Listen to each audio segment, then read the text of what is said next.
Relation between dissociation constant and degree of dissociation. Consider weak acid which is not dissociated to 100%. That means the degree of dissociation less than 1.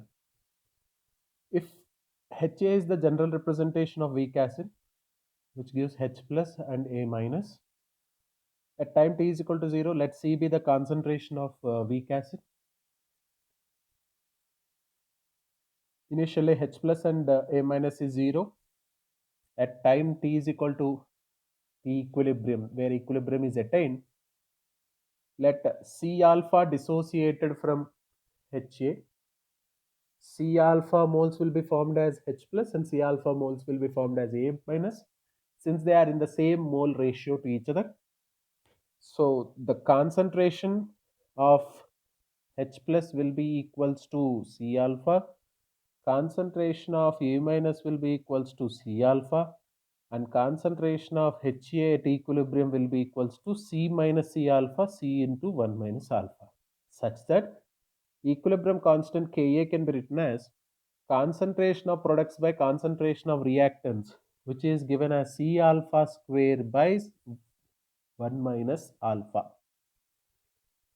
Now here in the denominator, this alpha value 1 minus alpha, if alpha value is very small, if alpha is very small when comparison to 1, then 1 minus alpha can be neglected to 1, such that Ka will be equals to C alpha square and alpha will be equals to root Ka by C, from which we can say alpha is inversely proportional to concentration of the substance.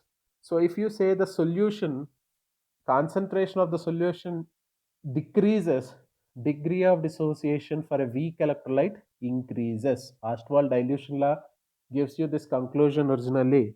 If degree of dissociation increases, that is because of dilution of the solution. So similarly, if you use for weak base, the notation is given as Kb, subscript B stands for base.